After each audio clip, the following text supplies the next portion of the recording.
So this morning in the first session of GroupBy, I'm going to be talking about why defragmenting your indexes isn't helping. I'm Brent Ozar. I'm a Microsoft Certified Master, and it just means I've made a whole lot of really expensive mistakes, and now I try to help other people avoid some of those same mistakes. I've been a database person since the late 1990s, got my start on SQL Server 7, which sucked, and then gradually went up newer and greater. You'll hear a lot of advice out here around performance, but a lot of the stuff is really old. You see blogs from people who've been doing it since like SQL Server 7 or whatever, and they don't update their old blogs. I was one of those people too. I would put out all kinds of crappy blog post advice and then never go through and update it. Well, you've gone out and you've listened to some of that advice, and you're here because performance still sucks. You keep defragmenting and rebuilding your indexes all the time. Nothing seems to get any better.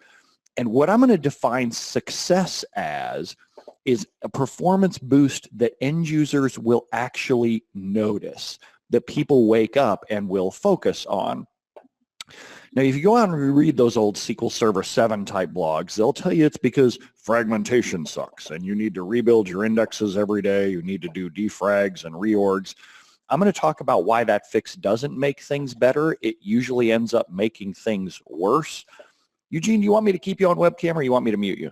I guess the question is, do you need a co-host or not? Otherwise, I'll probably do some cleaning. You go do some cleaning if you want. All right, go bail. Sounds good. All right, adios. Bye. Let's see here. So, make sure I didn't unmute him right. Okay, yeah, perfect. So then everything I'm going to talk about, the slide deck, the demos, all of it is already up there at brentozar.com/go/defrag. So you can download this exact slide deck from SlideShare, get the demos, you name it.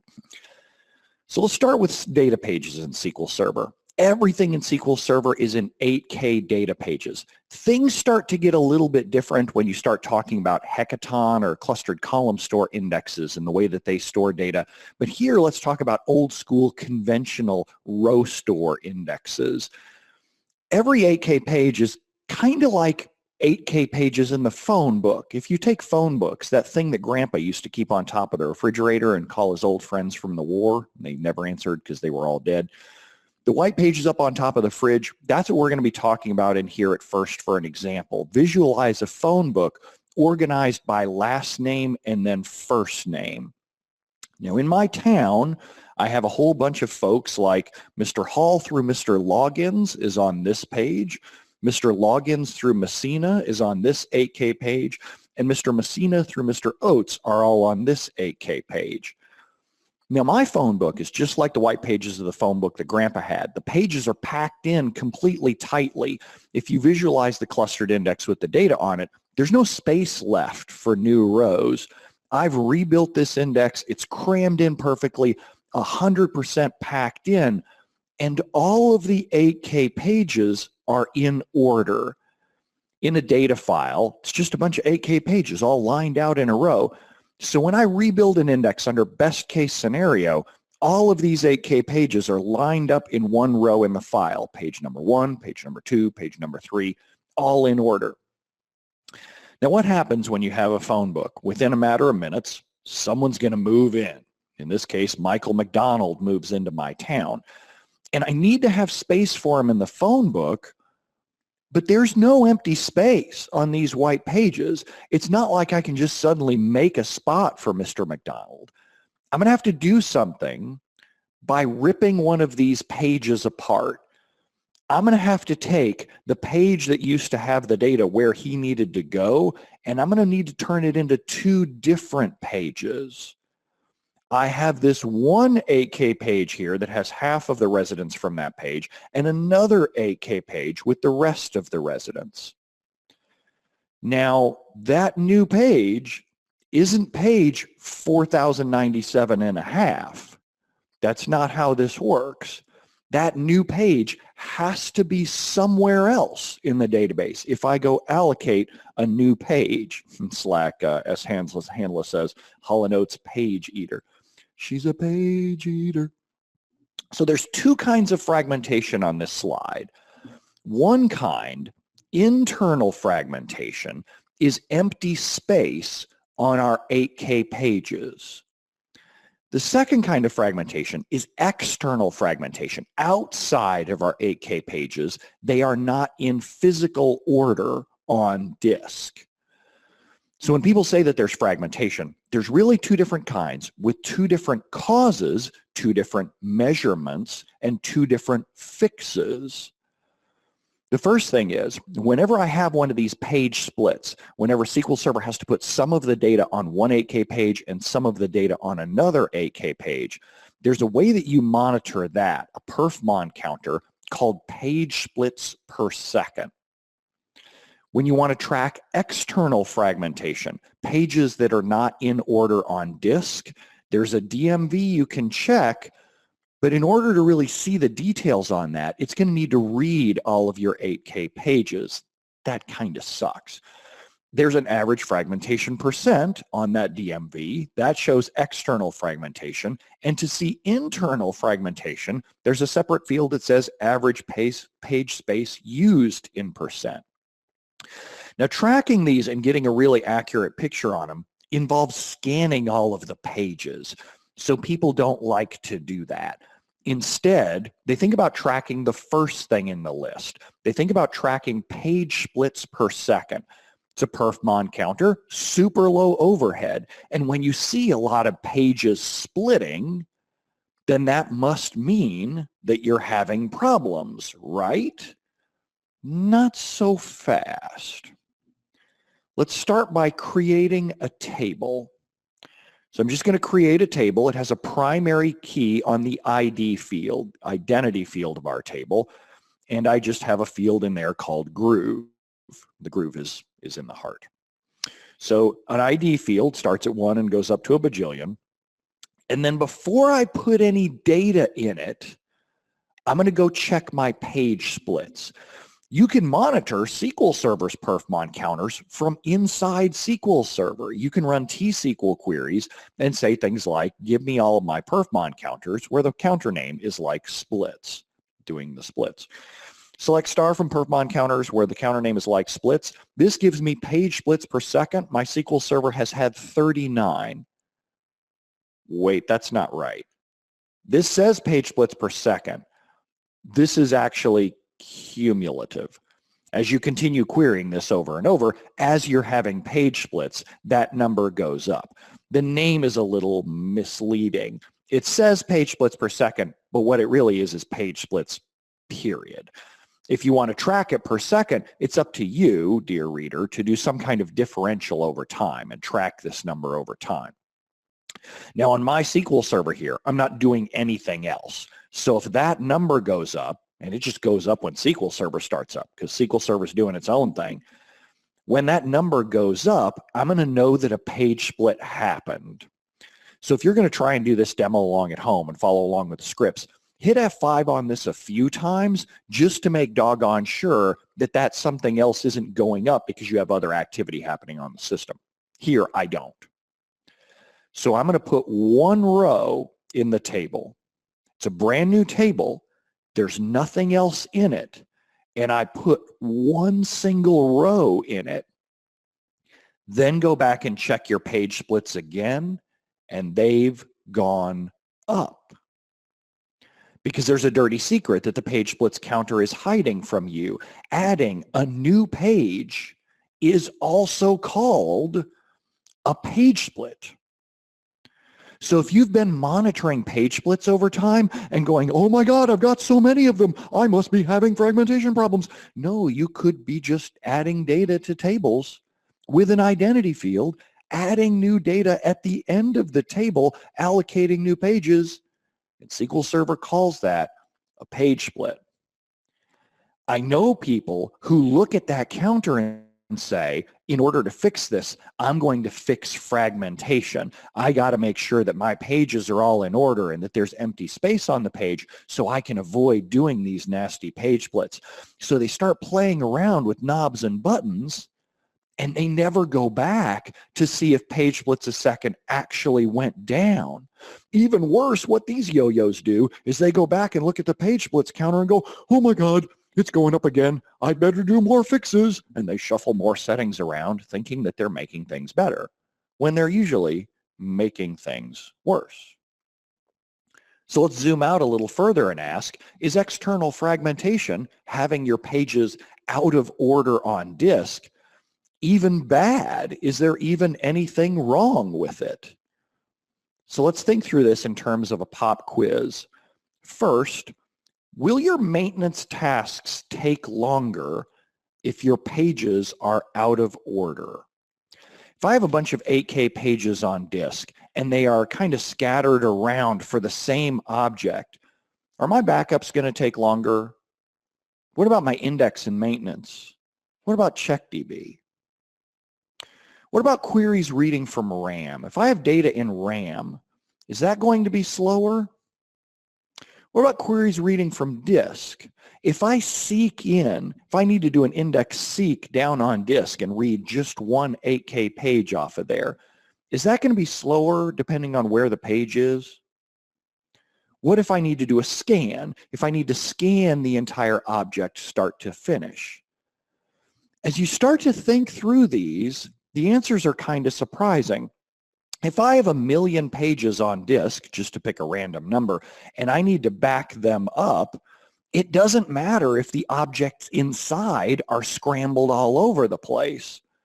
As long as I've got 1 million pages and they're in order on disk because the database is all together, the fragmentation inside that file makes no difference whatsoever.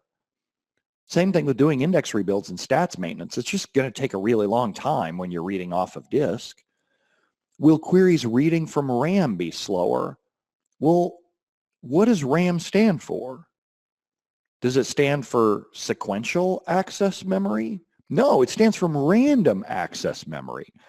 It doesn't matter where those 8K pages are in RAM, accessing them is roughly the same cost. There are edge case gotchas around NUMA nodes and local and remote access. That has nothing to do with fragmentation. Rebuilding your indexes doesn't fix that. If you need to seek one individual row off of disk, doesn't matter whether his neighbors are in order or not. And then if you're scanning, this is an edge case. So if I need to scan a table from start to finish, it actually does matter if those pages are in order or not, because the closer they are in order, the more that SQL Server will do larger read-ahead scans, grab larger chunks of data. The storage may be working sequentially instead of randomly. But before you get all excited about it, you need to understand what faster means. There's a great example of it from the book Systems Performance by Brendan Gregg. This guy's a Linux performance tuner, not SQL Server, but he's a genius in terms of Linux performance tuning. Has just great ways of explaining concepts. And Brendan needed to explain the difference between CPU speeds, memory speeds, and disk speeds. But he needed to put it in ways that human beings can understand. We don't think in terms of nanoseconds or microseconds. We think in much longer human timescales. So these numbers don't mean anything to us. What Brendan said was, imagine for a second, literally, that one CPU cycle takes 1 second. It doesn't. It's obviously much faster than that. But just to put it into human terms, if every CPU cycle takes 1 second, then accessing RAM takes a latency of 6 minutes. We like to think that CPUs are fast, but memory is really fast. That's not true. Memory hasn't even come close to keeping up with the incredible speed improvements out of modern CPUs. This is why modern CPUs have this storage cache on board, and it matters a lot for some SQL servers that you stuff as much cache as you can inside those chips, because that's much faster than going out to RAM. Brendan says if you go out to solid state storage, it's this fast, which equates to 2 to 6 days. Out in reality, a lot of us, especially when we overload solid state storage, drifts closer to 1 millisecond, which is a month. And a lot of us don't have the best shared storage, and our shared storage drifts out to, say, 40 or 80 milliseconds, which is 4 to 8 years. Users don't notice the difference if you cut latency from, say, 3 months to 2 months. Where they notice it is where you cut latency from here down to here. No one ever went carrying their DBA through the halls of the company on their shoulders going, yay, fragmentation saved me 1 millisecond on my queries. It's amazing. No, they get really excited when you can service that data out of RAM, but anything else feels pretty doggone slow. There are exceptions. You get blazing fast solid state storage from companies like Pure. That stuff really is quick, but then it matters even less about the fragmentation. So when I look back at this pop quiz, putting the data pages in order doesn't make your maintenance tasks shorter. It makes them take longer. So we've got two ways to fix this. We could either fix it via reorgs. Reorgs just move around one 8K page at a time. Rebuilds build a whole new copy of the index from scratch, perfectly packed in, crammed in as tightly as possible, well, as tightly as you allow it to be. More on that in a minute. Are all the physical pages in order when we're done? No, not if you do reorgs. Reorgs are just shuffling one individual 8K page around at a time, and there's not enough empty pages in your database to put them all next to each other in a row. SQL Server is just finding little holes in the data file where it can go and shove these things into. Sure, it can be done online, but look at these drawbacks. It's actually hitting your transaction log, which slows down your database mirrors, availability groups, transaction log shipping, differential backups. You're making all of your maintenance worse instead of better. Rebuilds really do fix it. It can put your entire index in order on disk, but people often don't do rebuilds because they are so time intensive. JD Walker says in Slack, geez, with the way that this looks, why would you even bother reorganizing indexes? Just rebuild during times of low traffic. You're starting to get it. Users hate the fix that we're doing. Our maintenance tasks are actually making things worse. And they're not making it so that tasks are any faster when we run them out of RAM.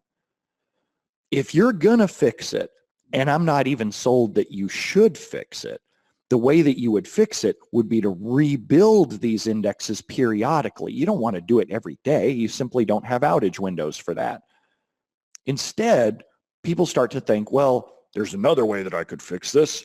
I'll set fill factor. Fill factor is the amount of empty space that you leave on each of these 8K pages. Say, for example, I have an 8K page chock full of data. If I set fill factor to, say, 80%, I'm really leaving 20% free space on every page.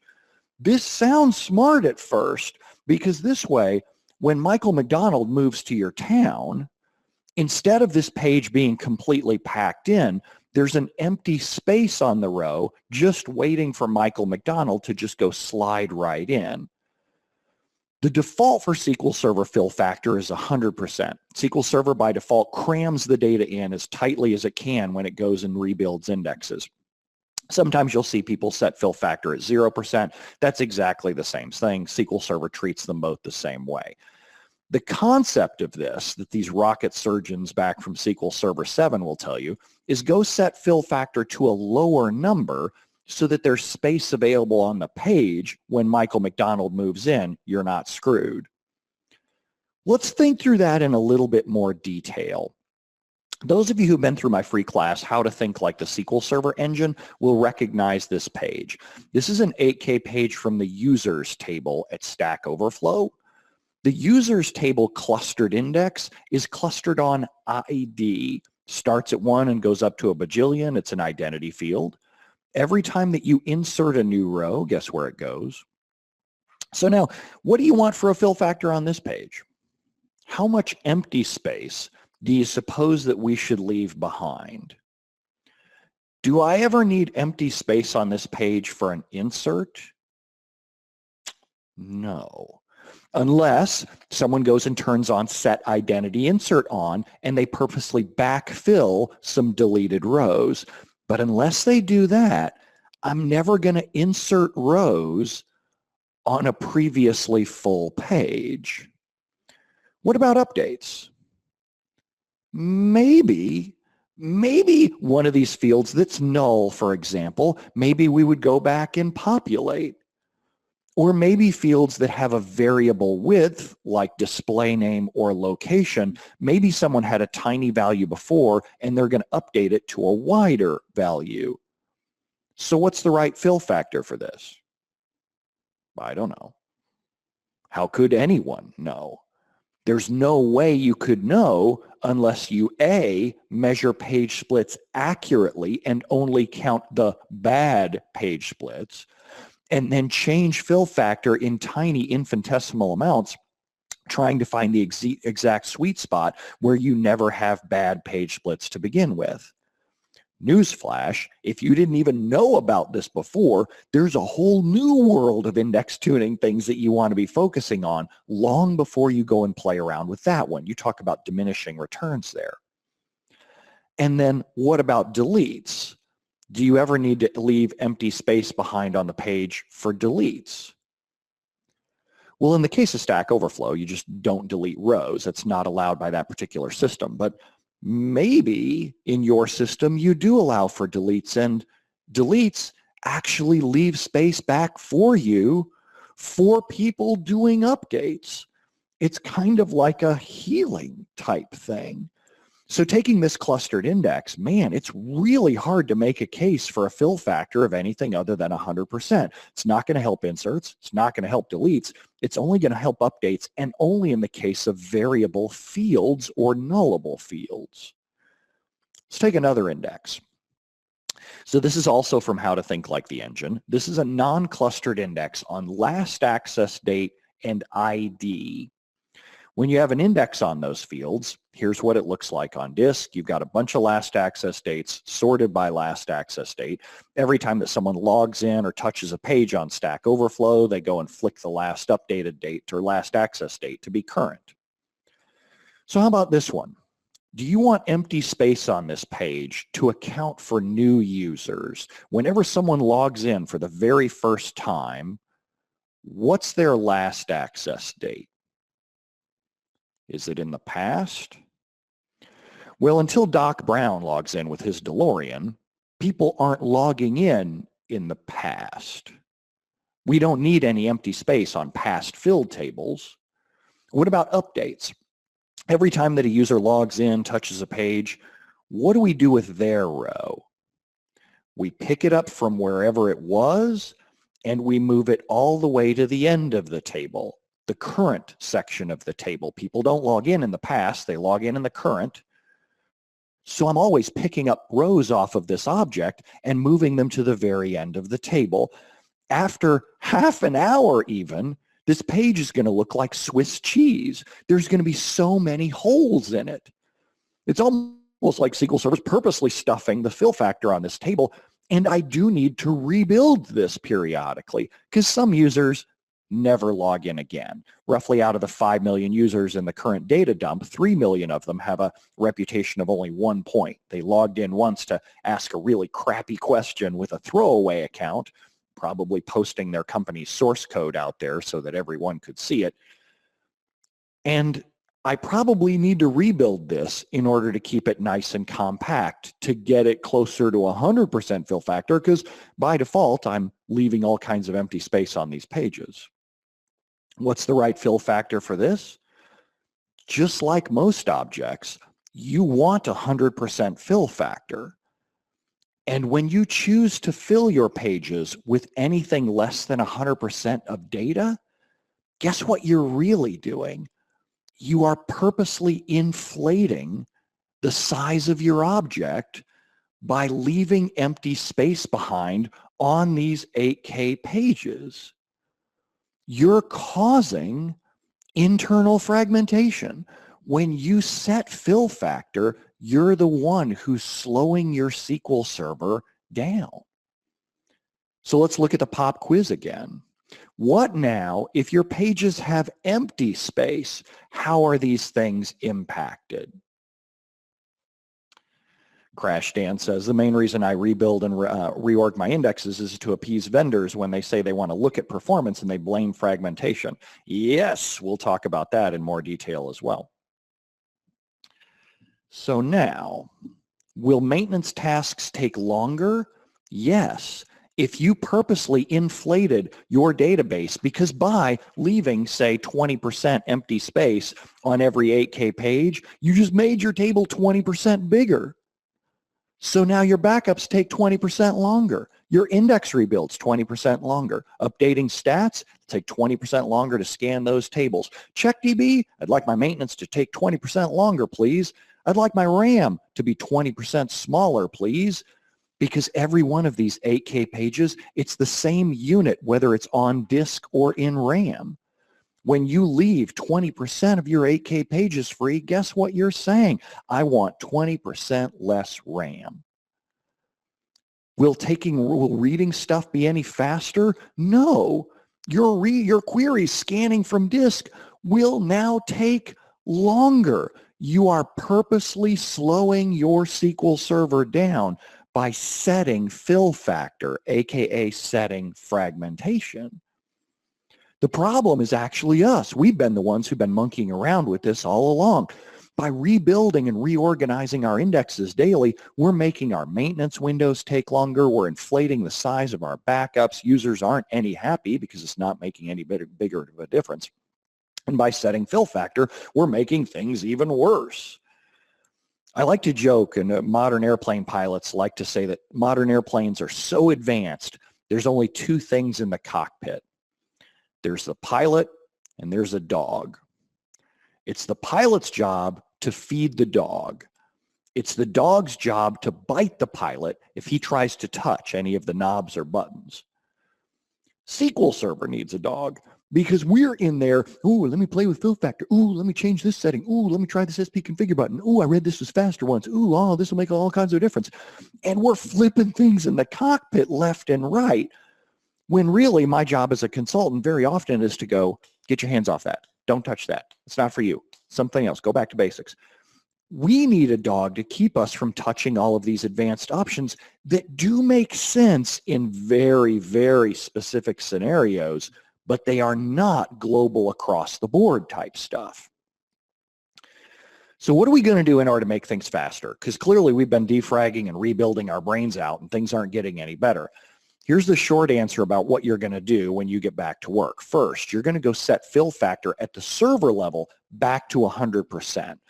Sometimes I see people set fill factor at the entire server. It's one of your right-click on the server and go properties options, or right-click on a database type options. Don't touch that. Leave that back the way it was. There may be specific indexes where you need to touch fill factor, but until you can measure those measure those indexes and their page splits, get your hand off that object. Second, use SP Blitz and SP Blitz Index to check for your existing index fill factors, because some rocket surgeon may have gone around behind you. Let's be realistic, it was you, but we're going to blame it on the last guy. Some rocket surgeon might have been playing around with fill factor and set it on specific indexes. We're going to need to go through and rebuild those indexes manually. I wish I could tell you a story about when someone accidentally set fill factor to 10% instead of 90% and blew out the size of their database. And I wish I could tell you the story about how all we had to do was set their index fill factor back to 100%, and immediately after rebuilding those indexes, the whole database fit in RAM. I wish I could tell you that story, but the problem is I've had 3 of them. 3 of those where the DBAs have gone in and played around with those buttons and gotten the numbers wrong. After you set that, you're going to go through and rebuild your indexes. You do have to do this to get your fill factor or your new fill factor to go through and take effect. And then we're going to pick the right metric to monitor, the thing that's actually going to make difference. Put fill factor down. Don't touch that, and don't just ignore fragmentation for a minute.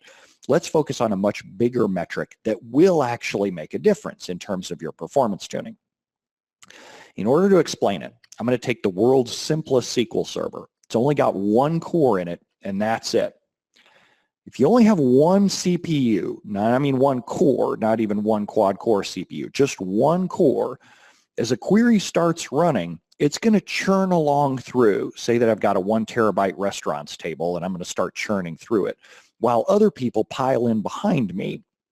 Maybe they're waiting on something, waiting on disk, waiting on CPU, memory latches, whatever. My query is going to keep going until one of three things happens. One, I guess, is that it finishes. Two is that it uses CPU for 4 milliseconds straight. When it uses CPU for 4 milliseconds straight, it's going to step aside. Or three, when it needs to wait on something. Let's say, for example, that my restaurants table is too big to fit into cache. It's a 1 terabyte table. We got all kinds of stuff inside there. Whenever SQL Server says, oh, your table needs to wait on disk, it's going to yank me aside like the gong show, and someone else can step inside in front of me. As a result, I care a lot about whatever's on the right-hand side here in this right-hand column. How many queries are waiting? What are they waiting on? Is it disk? Is it CPU, network, memory, what? Weights roughly break down into 3 categories. The top category, the resources, you can think of as things that you would walk into the data center and touch. That is, if the guard wouldn't shoot you. You walk into the data center and touch, plus latches and locks when someone else has the object that you want. These are the common performance tuning scenarios. The second two, yeah, they're important, but they're not usually the things that end users care about. Remember what our goal is. I want to make a difference that end users are going to notice, because a server doesn't give you a raise. Users give you a raise. Users are the ones that you want to focus on making happy. So if I'm going to measure this, if I'm going to track how bad a SQL Server is, I hate using adjectives like, well, yeah, your SQL Server is working really hard, or the SQL Server is really slow. I want real numbers that I can track back down to. Is this SQL Server working hard? Kinda, but not really. CPU could go to 100% for 4 milliseconds. It would drop momentarily, 100% again. But realistically, if everything that I need is in RAM, this query is just going to run until it's done, and it's not really working that hard at all. What about this server? Say that Jeremiah is waiting on disk and Kendra's waiting on CPU. This is working harder. What about this one? Now, Adam's running SP who is active. Ola Hollengren's trying to back up a database. Paul Randall's trying to run CheckDB. This poor one-core SQL Server is working harder. If I start tracking out how many things are in the right-hand column and what they're waiting on, the amount of waits that I have in any given time span is starting to drift longer. And notice that some of these are stored procedures, like Adam's running a stored procedure here. Ola usually backs up his databases with stored procedures. CheckDB is not a trivial amount of work. When I was thinking about just one table queries, if I say just select stuff from table, that looks pretty simple. But that's not how your real world queries look. Out in the real world, your queries are heinous. You start seeing things like select this table and this table and this table. And in this execution plan, I got one temp table scan that's gone parallel across multiple cores. I got another clustered index scan gone parallel across multiple cores, another clustered index scan gone parallel. This hash match went parallel. This clustered index scan went parallel. This hash match went parallel. When I'm dealing with a live running SQL Server, it's not just that I have simple queries that are each spending a little bit of time waiting. I can have one heinous query that's trying to do several things simultaneously for one core with even just one crappy query running. It's not unusual to see in the right-hand column there in the waits list several tasks all stacked up. Looking down through Slack, we've had a bunch of people, Yep, okay, no specific questions yet. All right. So if my SQL Server looks like this for 1 second straight, say that it looks like this for exactly 1 second on the clock, and I've got 15 tasks waiting on storage, I've got 3 tasks waiting on locks, and I've got 1 task waiting on CPU. If it looks like this for 1 second, how many seconds of waits do I have? Well, I'm no data scientist, but I can add those numbers together, and I would have 19 seconds worth of waits in 1 second on the clock, even with just one CPU core. That's why when you look at any monitoring app, they will all have a graph that looks like this. It's the number of hours of wait time that you have for every hour on the clock. Say that in the hours of 6 a.m. to 7 a.m., I had 18, 19 hours of waits on the clock because I had lots of things piled up waiting. Now in my graph, I have something really simple here. I have the weights just tied down to some simple categories. In yours, you'll have confusing things like CX packet, SOS scheduler yield. SQL Server 2017 starts to group weights together by category, and we're introducing this in SP Blitz and SP Blitz First soon. So 6 o'clock, I had lots of hours of wait time on the clock for every hour on the clock.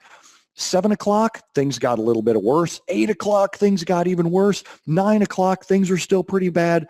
And then all of a sudden at 10 o'clock, we spent much less time, in this case, waiting on storage. So the question becomes, what happened between 9 o'clock and 10 o'clock? And there's not one answer. There's a bunch of really good answers. I'll watch now in Slack to see what you guys come up with here. Crash Dan says, maybe we should tag Brent when there's a question. I like that. So what do you guys think happened between the hours of 9 o'clock and 10 o'clock? Here, I'll put Slack up so that y'all can see it here.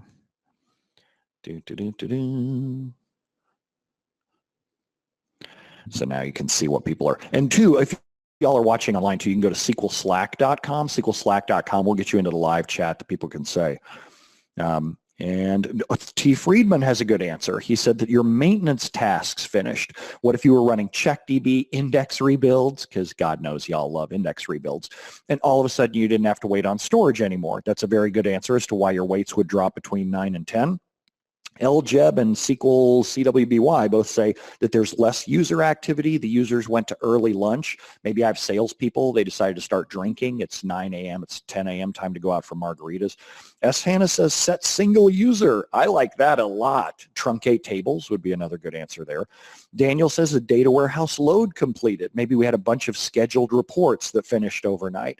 Server backup. Mike J. Whitty has a good point. What if all the databases had been loaded into memory? Say maybe that I did a SQL Server restart at 4 a.m. My buffer pool had nothing in it. Now we've gotten done priming that buffer pool. We don't need to wait on storage anymore. SQL CWBY says the stats were updated and we got a better plan. Isn't it funny that in a room full of database people who are supposedly data professional, nobody said we tuned a query? Nobody said that we tuned an index? The hell is wrong with you people? Why are you focusing on rebuilding indexes? Get to work.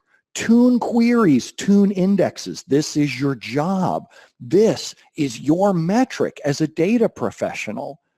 When you do your job right, these weights drop. When you do your job wrong, these weights stay the same, or heaven forbid, they even go up. Shame on you people. Holy smokes.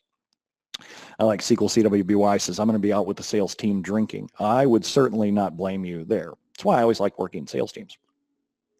Now to get this number, that metric, that graph is super important, and all the weight and all the monitoring tools have it. It's not always on the top. Sometimes you have to go poking through a maintenance tool in order to go, a monitoring tool to go find it.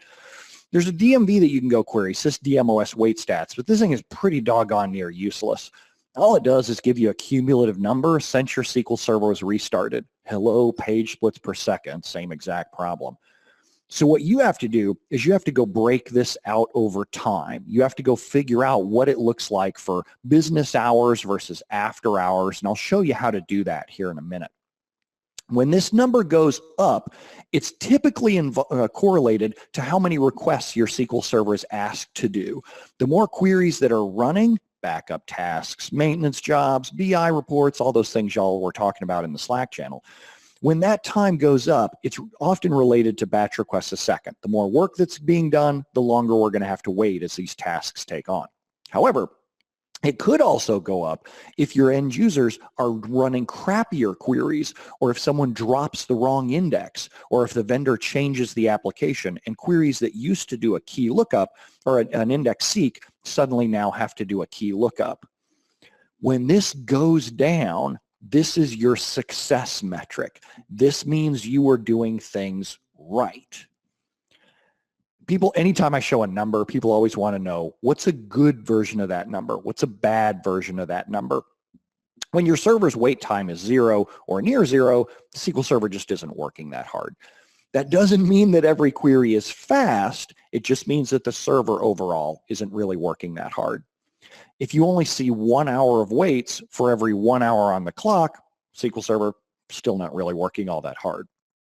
But if you see multiple hours for every hour on the clock times the number of cores, now we can tell that the SQL Server is really working hard. So let's go measure your SQL servers. And the way that we're going to do it is with SP Blitz first.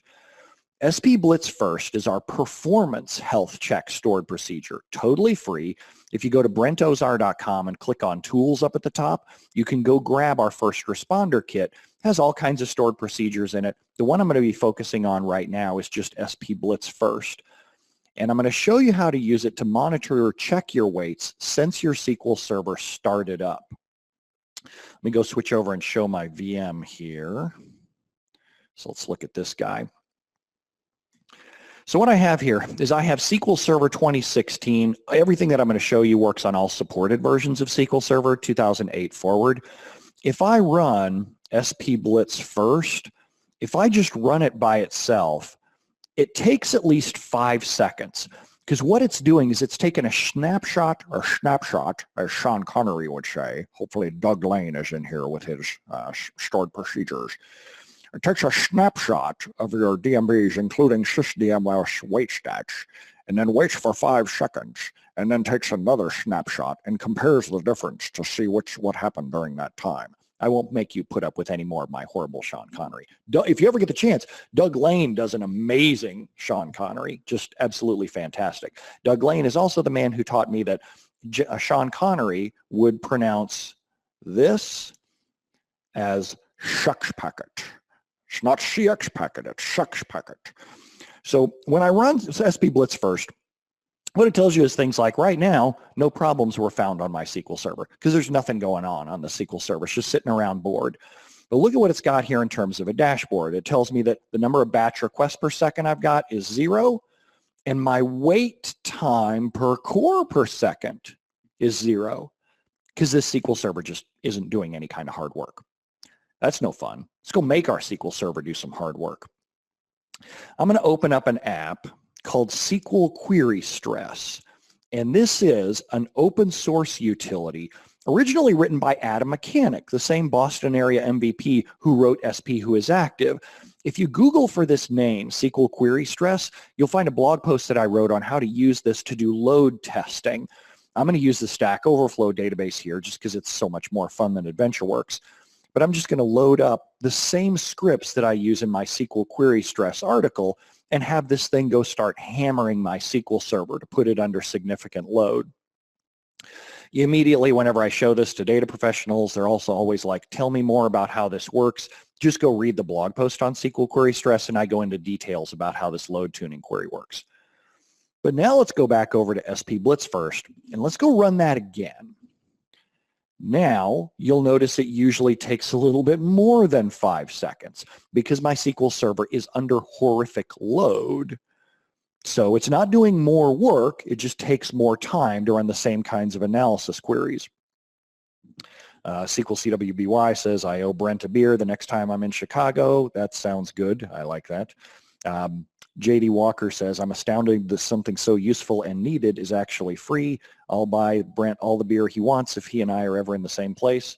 Oh, I got to remember that. And then Aid B says, that's what makes this such a great community. Yeah, absolutely.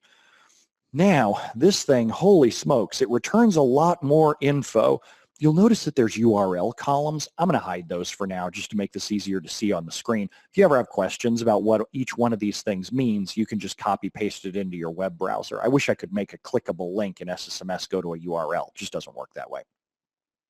So here, now we have our same dashboard section. Here we have batch requests per second. We're doing 48 batch requests per second. And look at wait time per core per second, 303.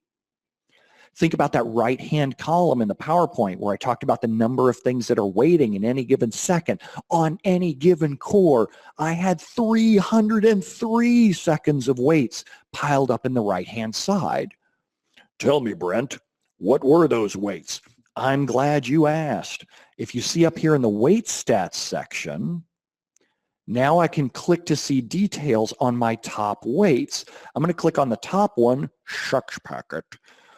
And it says for 22,798 seconds over the last 5 seconds, SQL Server was waiting on this particular bottleneck. And I know what you're thinking when you see that number, Brent, your math sucks. And you would be right. I did fail the daylights out of pretty much every math class I had in college. Did really well in high school, then went to college and discovered that I had my own dorm room and there were women around and alcohol, and suddenly my grades did not do so well. Not that there weren't women around in high school, and not that there wasn't alcohol around in high school. Look, I had a hard childhood, or an easy childhood, I guess, depending on how you look at it. No, so the thing here isn't that my math sucks. 22,798 seconds over 5 seconds, I had a lot of stuff in the right-hand column, and I have a lot of cores processing queries all at exactly the same time. This bottleneck, whatever this bottleneck is what my SQL Server is waiting on. Pro tip, there's no fragmentation wait type. There's a lot of wait types, none of which are named fragmentation EX. So I want to go find what my SQL Server is waiting on. Now, in this example, I'm going to go stop my load test just to give my poor server a break. In this example, I happen to query my SQL Server as of what's happening right now, but out in the real world, you need to see what's been happening recently. So that's where the since startup equals 1 parameter comes in. When you run it with since startup equals 1, it doesn't even bother taking a sample. It just says, since the SQL started up, what have your wait types been? Here, in my since 2.1 hours that my SQL Server has been up, I've had 2.7 hours of CX packet, which might sound like a lot, but I got a lot of cores here. So my per core per hour still ends up being near 0. On mine, it's not that big of a deal, but on yours, you will have high wait types, and now you want to go find out what's causing those high wait types. This is where I'm going to pop back over into the PowerPoint and show you that. Show screen number 2. There we go. So in here, some of the weights are like poison. You happen to see in my SP Blitz first, I had a poison weight at the top of the list. Those are really nasty, and you've got to go focus on those first. If you follow the links, we give you much more information about how to solve those poison weight types. Further on, though, you have to work through the list and see, all right, if it's CX packet, what does CX packet mean, and how do I make that go better? Here's your little common decoder ring for the most common weight types that are out there. If you see CX packet, that means you're having parallelism on the SQL Server, which may not be bad. In order to figure out if it's bad, you got to start going and looking at the queries that are typically going wildly parallel. The easiest way to find that is to go run SP Blitz Cache. SP Blitz Cache will let you sort the most resource-intensive queries by different things like reads or by CPU. If you have locking queries, your best bet there is usually to sort by the queries that are running the longest or doing the most reads. If you have page IO latch, that means you're reading data pages from a data file. There's the fragmentation weight, he says. If the pages were in order, they would be faster. Not so fast, Speedy. Let's go take a look. Now in this one, say that you see you're waiting to read from disk, being page IO latch. Let's run SP Blitz cache sorted by reads and see what happens. I'm going to pop back over and show my VM again. And I'm going to say SP Blitz cache sort order equals reads. What this does is it analyzes your execution plan cache. You don't have to run a profile or trace. You don't have to turn anything on. The stuff is just on by default. It just always works. Now, it doesn't necessarily always, oh, poor SQL query stress is still going. So this is the thing with open source. When it breaks, you get to keep both pieces. So I'm going to kill it forcefully with a vengeance. I'm going to use SP who is active to go use Adam's stored procedure to find the queries that Adam's app left behind. He is such a nice guy. He has amazing restaurant recommendations and beverage recommendations as well. Highly recommend it, but sometimes his app doesn't quite clean up after itself. He would tell you too that he open sourced it and it's someone else's problem now. Eric EJ on GitHub. Thank you, Eric. You're amazing for managing this. So this shows us the top 10 most resource-intensive queries on our SQL Server sorted by reads. It's really tempting to go in and try to copy-paste this query text out. Don't do that. This is only just to give you a rough idea of what it's doing. If you want to see exactly what it's doing, scroll further over to the right and you get the query plan. You can then go click on this query plan and see more details about that particular query or that particular stored procedure. Wait, what? Missing index? This missing index would have made the query 99.7% faster? Fragmentation won't make your query 99.7% faster.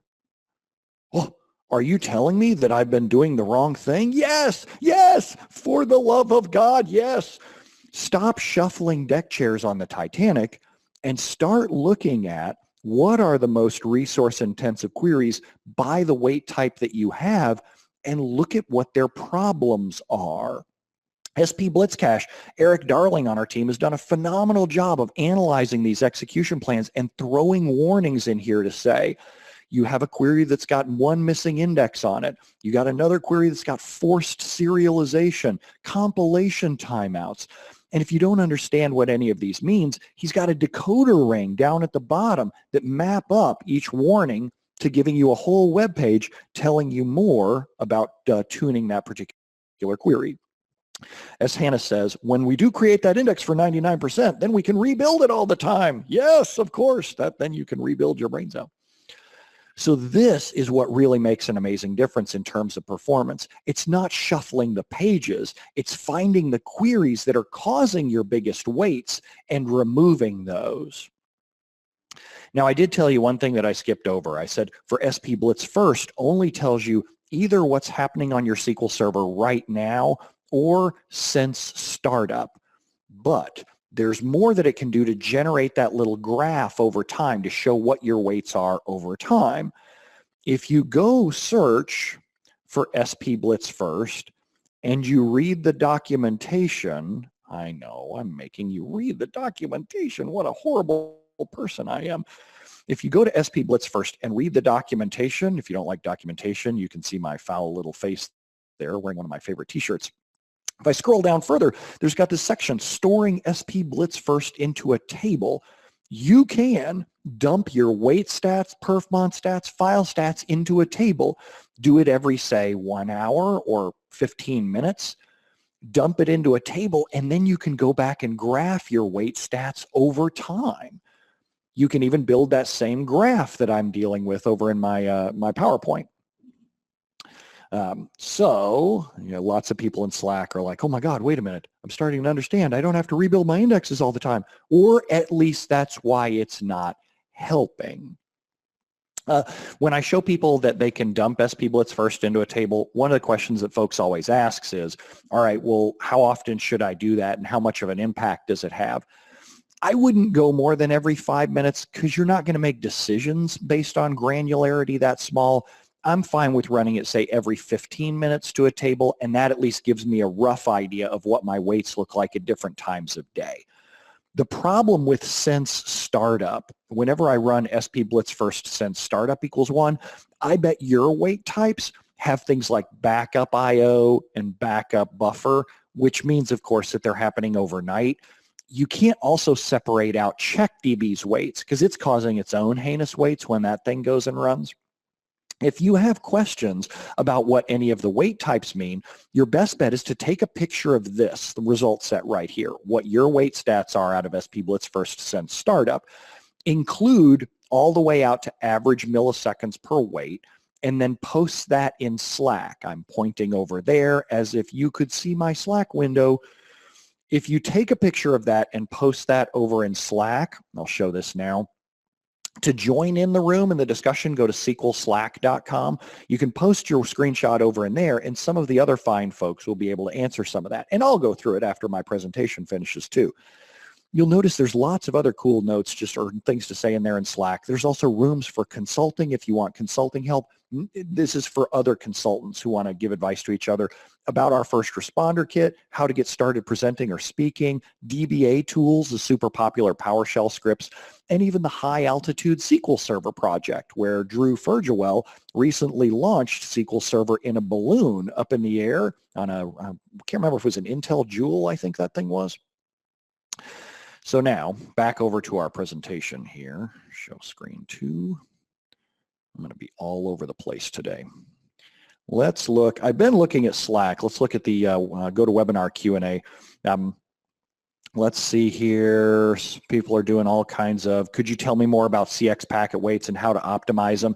No, your best bet there, because I've got a whole presentation on it, is go copy paste the link out of SP Blitz first and you can see way more details. So now what if someone wants to play doctor? This question came up in Slack a few times here already and in the GoToWebinar list. So say that you're on vacation in the south of France enjoying the castles in the Loire Valley, and all of a sudden you get a text. Performance is bad, and Ted says that it's because you don't have an index rebuild job. He says fragmentation is really high, and he thinks it's your fault. They're not going to touch anything else until you go do fix fragmentation.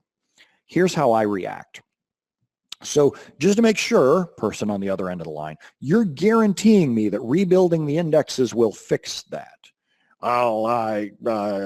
That's not exactly. Okay, what metric should I monitor to know that the user experience got better? Well, you could check fragmentation. No, users don't notice that. Tell me the metric that end users will notice. I suppose you could look at how long the queries take in order to do runtime. Great. Give me a query. Give me the query that you're believing fragmentation will cause to go slower or faster. And then together on the screen, we're going to run the query, measure how long it takes. I'm going to rebuild the index. We're going to measure it again. Now, those of you who are familiar with parameter sniffing problems will also know that you need to check for that as well. Check to make sure that you're getting the same shape of the plan before and after. And when you do, because if it's a parameter sniffing issue, that's totally different. But if you get the same shape of the plan optimized for the same values, then wrinkle that up, print it out on a piece of paper, wrinkle it up, and shove it in their little mouths and make sure that they never ask you to rebuild indexes again. So instead, what should you do every night? If you've got this maintenance window that you've got all this time to do every night, what should you do instead? Let me show you something truly horrible. And I'm not happy with this, but it just is the way that it is in relational databases. So I've got here my SQL Server Management Studio. I'm going to go look at my list of databases and make sure I drop my old database from the last time I did this demo. Whoopsie daisy. Those of you who are looking at my screen will notice that I have some very amusing database names, because why wouldn't you, right? Why wouldn't you have a database with the shrug emoji? You'll notice that I also have a database named period. You can also create a database named space if you ever really want to freak people out. Here's what I'm going to do. I'm going to go create a database. That's all you have to do to create a database. Just run the create database command with a name attached. You don't have to say the files. You don't have to say the auto growth. You don't have to say anything. Say create database and the name of it. Now I'm going to go back it up because I'm a good database administrator. Go back up my database. I'm going to take a full backup and I'm going to take a log backup. Now I'm going to go in and create a table. In my brand new car, I would like leather seats, sunroof, and racing stripes. So I've created a table called options with those three things in it: leather seats, sunroof, and racing stripes. Just to be really anal retentive, I'm going to go ahead and back up that database again. I'm going to do a backup of the log now that I've done my thing. Everything's safe, right? Kind of. I'm going to go back into Object Explorer. I'm going to refresh the list. And now I have brand new car here. I'm going to detach it. Now I'm going to detach it, I'll just take it offline. I'm going to take it offline not because this is when corruption happens, but because storage things happen underneath SQL Server while it's working.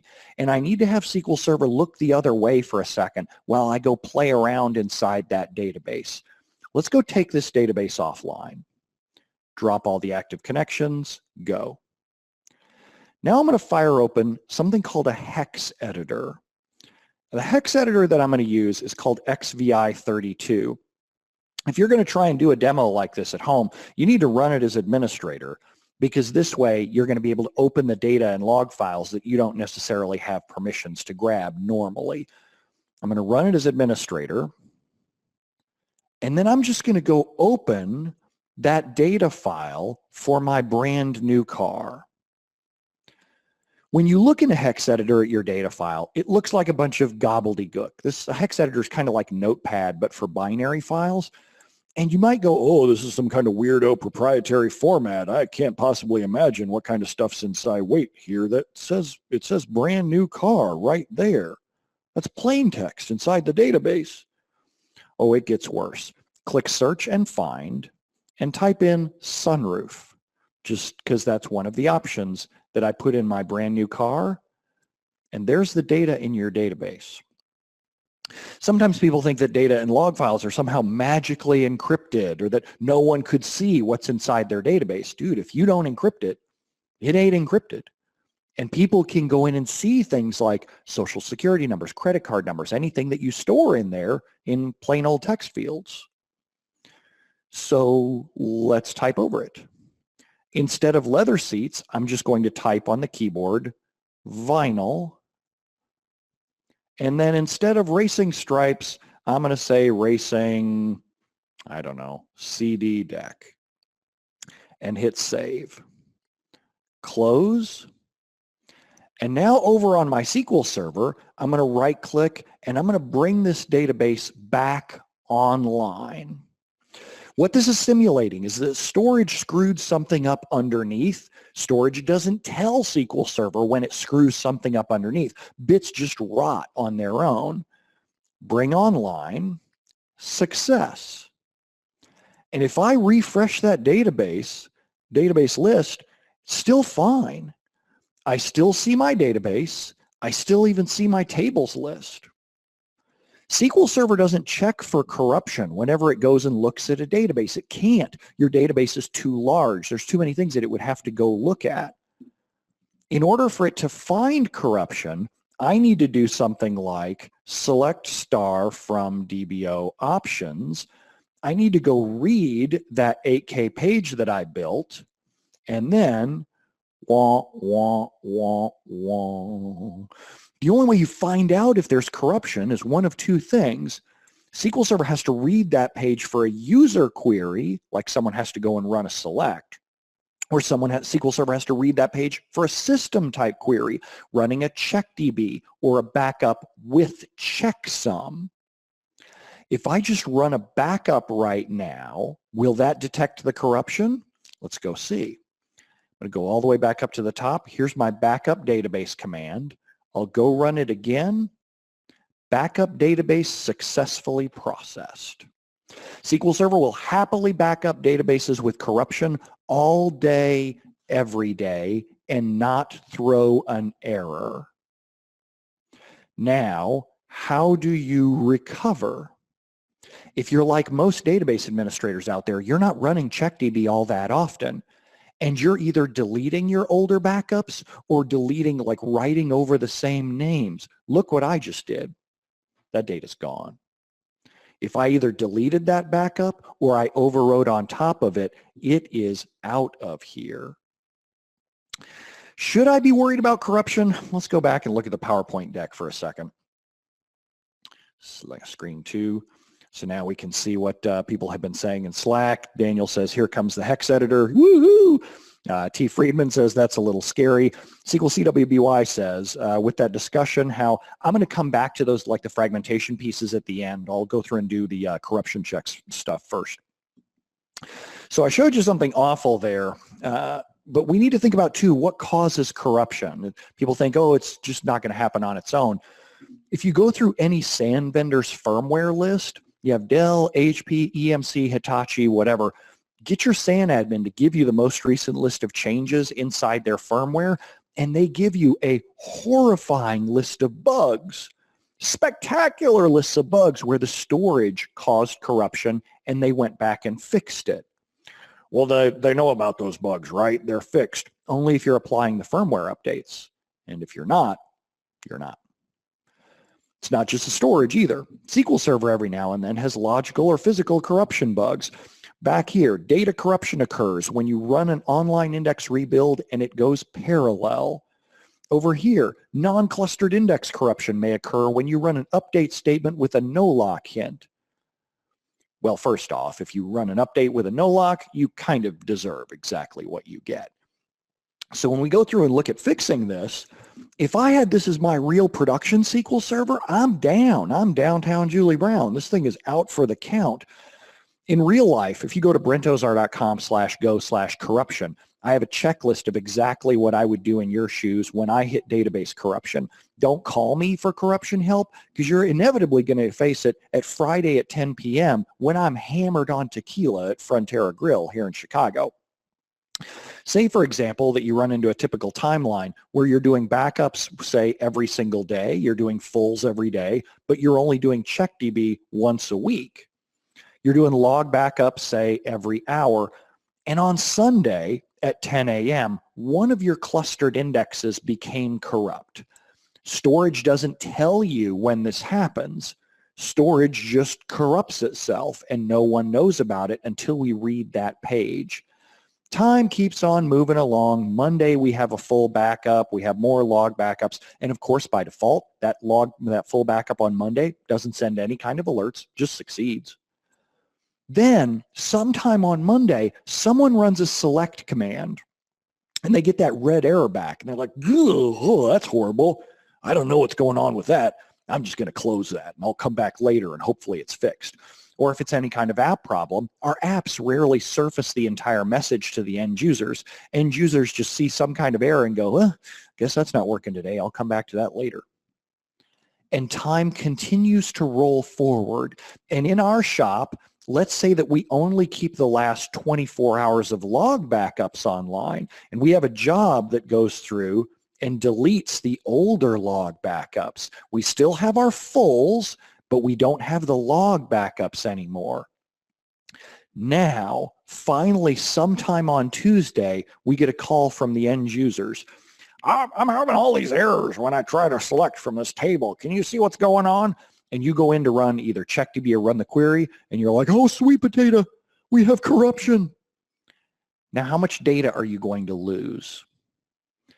When this happens to you, assuming that it's a clustered index that's corrupt, and you don't have non-clustered indexes to rebuild that field, which is a huge, spectacular amount of work to begin with, what you're likely to do is try to restore Tuesday's backup, run CheckDB against it. It will fail. You're going to try to run Monday's full backup, restore from that, run CheckDB against it. It fails again because the corruption happened earlier. Then you're going to go all the way back to Sunday. You're going to restore this backup, and the CheckDB passes. But you already deleted these log files. This is when you say to the boss, hold on a second, I'm on the phone with Microsoft, and you're over there putting your resume on every website that you can possibly find. Now that you know about this scenario, what could you do to lose less data? First off, you could go through and make sure that every time that there's an error from corruption, that you get an email. Good news, that's totally free. It's easy to do. I'll show you how to go and do it. Second, you could keep more log files. If you're only doing CheckDB once a week, you need at least log files going back all the way to the last clean CheckDB. Not when you run it, but the last clean one, because when it runs on Sunday as it fails, you may have to go back to the previous Sunday in order to get a good clean copy. You can also run CheckDB every night. Hey, remember that index rebuild job and update in reorg indexes job that you were shuffling all those pages around every single night? You'd stand a much better chance of keeping your job if you had CheckDB going every night. I usually see database administrators with their priorities exactly reversed. They do CheckDB once a week and index rebuilds every night. Dude, you got it backwards. Nobody ever got fired for slow performance. Here's the thing, when you have really slow performance, you don't get fired. You get training money. You get consulting help. You get hardware budgets, or users just, that stupid DBA doesn't know what he's doing. The reason that you get fired is for losing data. I want to make sure that you keep your job. That means running CheckDB as frequently as practical. I don't mean every hour, but every day isn't a bad option.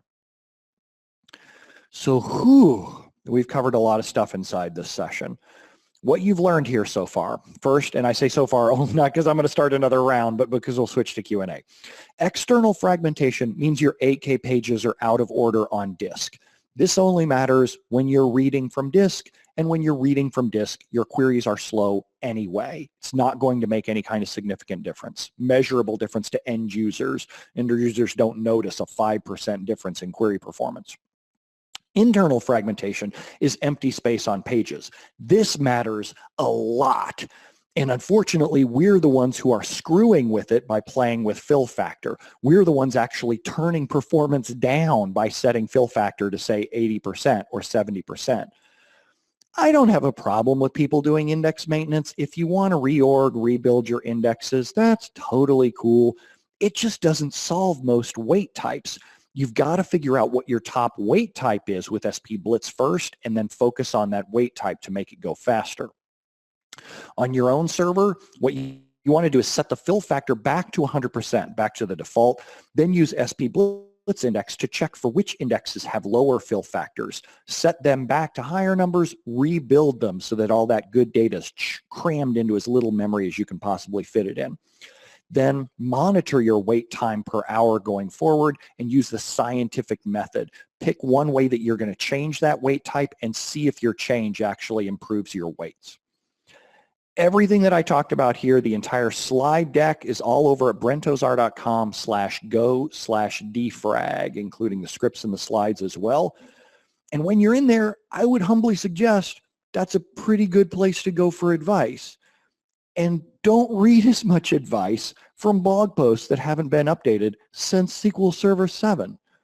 Back in SQL Server 7, when you only had one database per server and they had magnetic rusty spinning frisbees, this kind of advice made vaguely more sense. All right, now let's switch over and start answering questions out of Slack and out of the Q&A. So let's go. I'm going to show screen 2 so that you guys can all see Slack. Actually, I'll move it over onto my own screen here. Just a second. Show just Slack. There we go. So let's see here. So someone said, SQL CWBY said, with the discussion that the hypothetical person who guarantees defragment will fix the world, if you defrag with a rebuild like they want, it'll update stats which could improve runtime. How do you prove to them that it was the stats being updated that fixed it and not the defrag rebuild?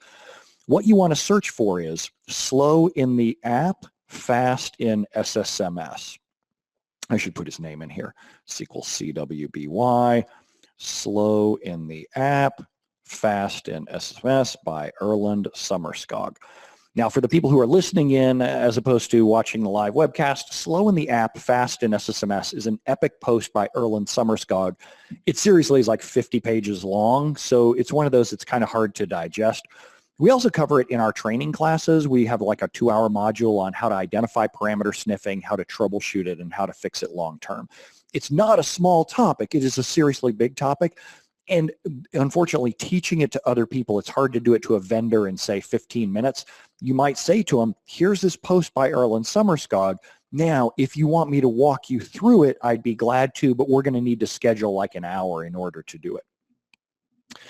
Let's see here. In the questions that from GoToWebinar, Peter says, great session, Brent. I learned something that I had forgotten many moons ago with index fill factor. That's cool.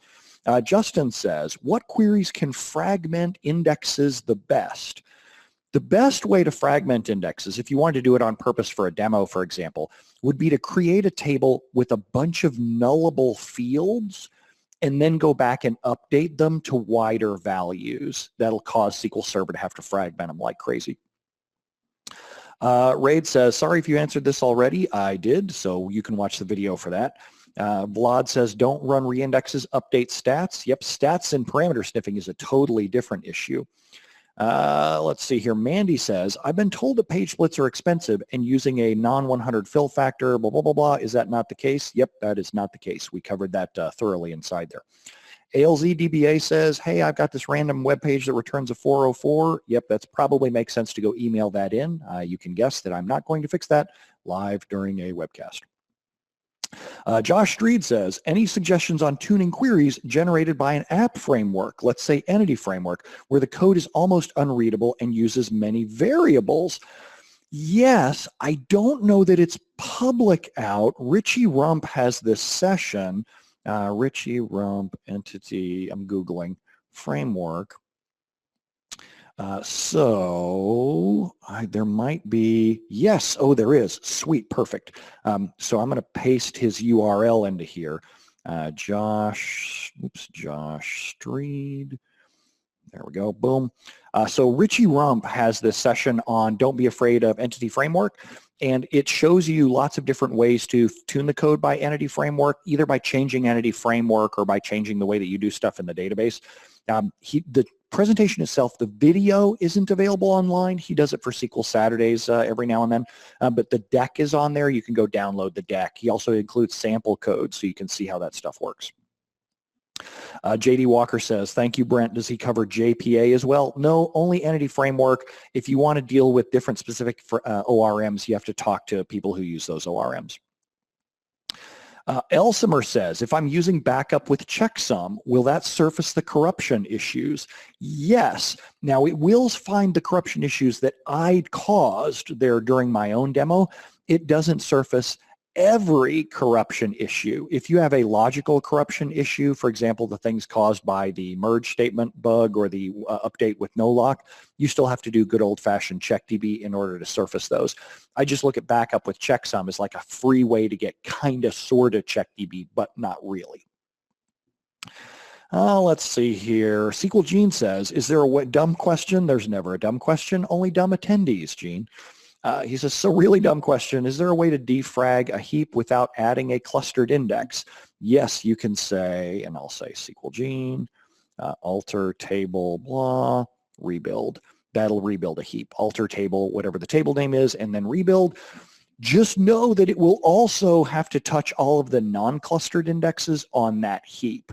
So it is kind of invasive. If you're under the gun performance-wise, if you're on Enterprise Edition, what you could do is disable those non-clustered indexes, rebuild the heap, and then rebuild the non-clustered indexes one at a time. But that's like super. If you cared that much about it, I would just set a clustered index on it. Like Beyonce says, if you love it, put a clustered index on it.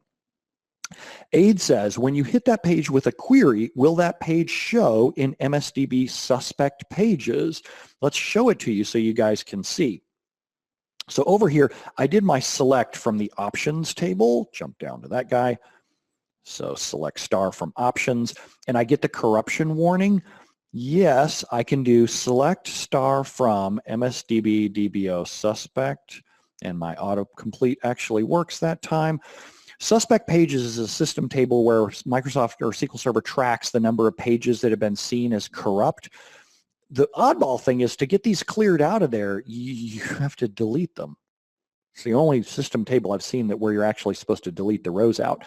So it says in here, database ID 8, file ID number 1. There's been a couple of errors on that particular page. Of course, being the guy who started SP Blitz, I much prefer having SP Blitz catch it. If you run SP Blitz, get a load of this. SP Blitz, for those of you who haven't seen it before, is my health check that gives you a prioritized list of issues you need to fix on your SQL Server. If you've had any corruption on your databases, look at what you'll get inside your priority 1 warnings. I'll move this way down so you guys can see more of it. So see more. Anytime I say that, I'm almost like, see more butts. This is why I shouldn't be allowed to talk just off the hook, off the cuff. So I got all these warnings backing up to the same place where my databases reside. If it's on the same drive or even on the same server as your SQL Server, it's not really a backup, because when SQL Server Windows won't start, you are boned. These databases haven't been backed up recently. Here I've got some databases in full recovery without log backups, and whammo, database corruption was detected in my brand new car database.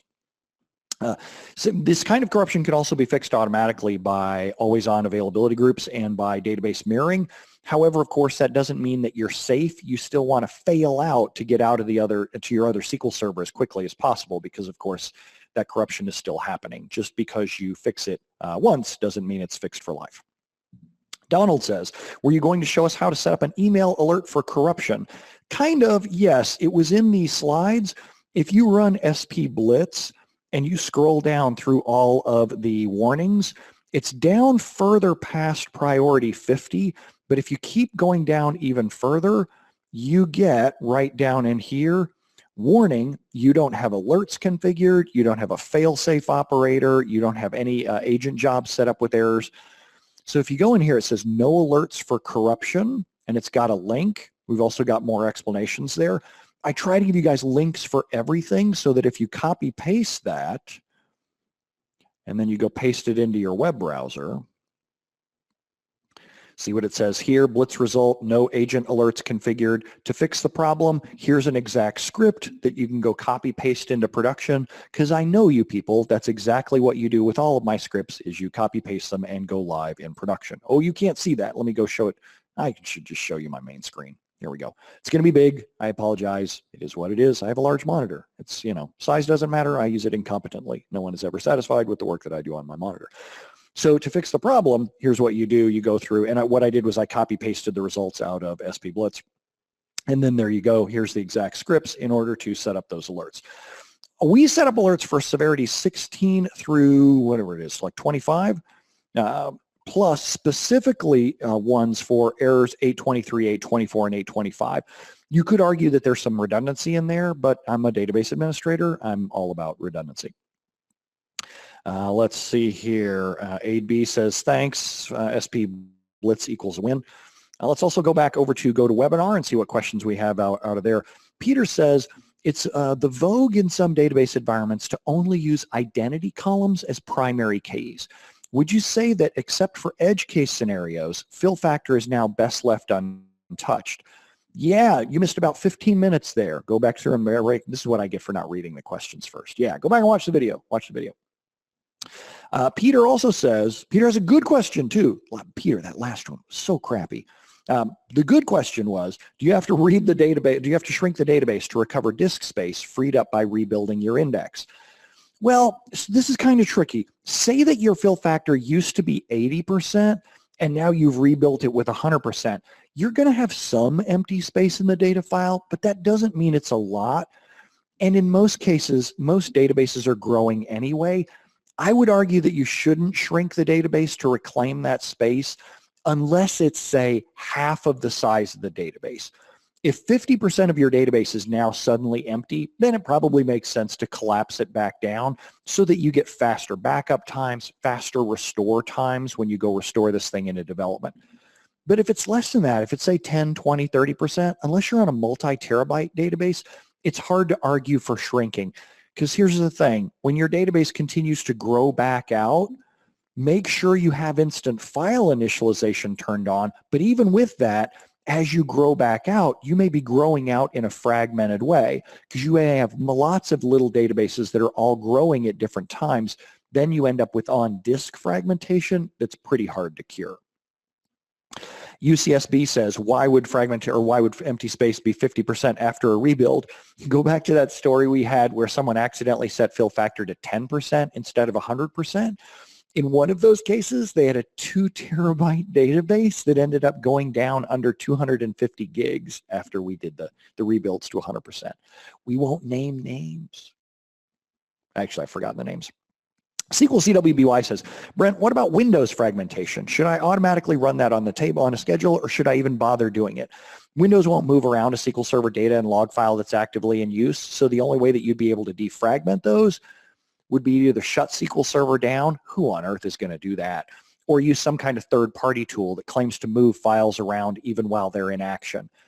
My advice would usually be, when you find something that where Windows fragmentation is a really big concern, like it can be with very large databases when I'm trying to deal with CheckDB issues, when Windows fragmentation is that big of an issue, your much easier fix is to go take a different SQL server, restore the databases onto there, and go live. Man, does that sound like a consultant answer, right?